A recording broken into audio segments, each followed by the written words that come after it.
পানি তো সব খাইয়া ফেলাইতেছে। হাই হাই হাই রে, নদীর যত মাছ আছে সব তো মরে যাবো গা, আমগো নদী তো শুকায় যাবো গা। হাই আল্লাহ আল্লাহ রে, এই মাইয়া তো রাক্ষসী। আমার তো তৃষ্ণা এখনো মিটলো না। দেখি আশেপাশে আরো বড় কোনো নদী আছে কিনা, তাহলে সেই নদী থেকে পানি খেয়ে আসি। না, এই মায়ের ধরতে হইব, এই মায়ের ধরে আমগো গ্রাম বাঁচাতে হইব। খারা, হেই এই খারা, এই মাইয়া খারা খারা, এই মাইয়া খারা খারা, এই যাইস না খারা। হাই আল্লাহ রে, কি কই এই রে, কই যাস তুই? আরে কই যায় মানে, ওই দেখ এদিকে একটা মাইয়া গেছে, এই মাইয়া আমগো নদী সব পানি খাইয়া লাগছে।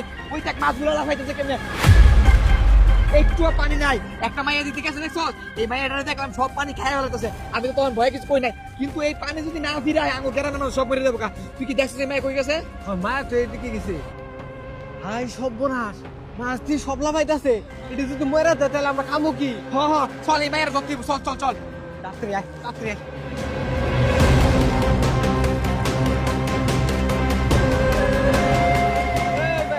এই মায়া খারা, এই খারা খারা, আরে আরে কই দাও? তুমি যে কি করছো এটা আমরা নিজে চোখে দেখছি। তুমি আমরা পানি খাইলা চোখে দিকে নদী। হাই, আপনাকে কি মাথায় সমস্যা নাকি? একটা মেয়ে মানুষ হয়ে আমি কিসের নদীর পানি খেয়ে ফেলাইছি? নদীর মধ্যে কি অল্প একটু পানি যে চাইলে আমি খেয়ে ফেলতে পারবো? এত বড় নদীর পানি আবার আমি একা কেমনে খেয়ে ফেলবো? না না না, এই কথা কইলে তো হইব না। আমি নিজে চোখে দেখছি তুমি এমনি কইরা সব পানি খাইয়া ফেলাইতেছো। তুমি পানি খাওয়ার কারণে আমগো নদীতে সব মাছ ভাইসা মরে যাইতেছে গা। এই যে রিমন আমি আইছি, রিমনও দেখে যে নদীতে পানি নাই, তুমি এটা কেলিয়া করছো। আরে হ হ, আমি নিজেও দেখছি। মিথ্যা কথা বলে কোনো লাভ নাই।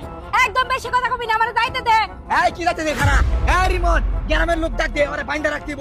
গ্রামের লোকরা দেখামু যে আমগো নদীর পানি সব খাইয়া লাগছে। হাচ্ছার হাচ্ছার হাচ্ছার, খাইছি নদীর পানি। বেশি বাড়াবাড়ি করলে যতটুকু পানি খাইছি সবটুকু দিয়ে তোকে ভাসায় দিমু। এমনিতে আমার পানি পিপাসায় মিঠে নাই, আমি যাইতেছি আরেকটা নদী খুঁজতে, সেখান থেকে যাই পানি খাবো। তোরা যে বাড়াবাড়ি শুরু করে দিছ, দাঁড়া, সব পানি পেটে থেকে বার করে তোদের ভাসায় দিব। এই রিমন ডাক দে, ওরে বাবা রে, এই পেট্টির পাল্লায় পড়ছি রে, এটা তো শয়তান রে। মদ না গুলা কই থেকে আইছে আমারে আটকায়। আমি নদীর পানি কিসের জন্য খাইছি ওর কাছে নাকি আমার কৈফিয়ত দিতে হইব? কৈফিয়ত দিমু কেন? নদীর পানি কি তগো? নদীর পানি হইছে আল্লাহর। আমার গলা শুকায় গেছে, পানি খাইতে মন চাইছে, সব পানি খাই ফেলছি, লাগলে আরো খামু।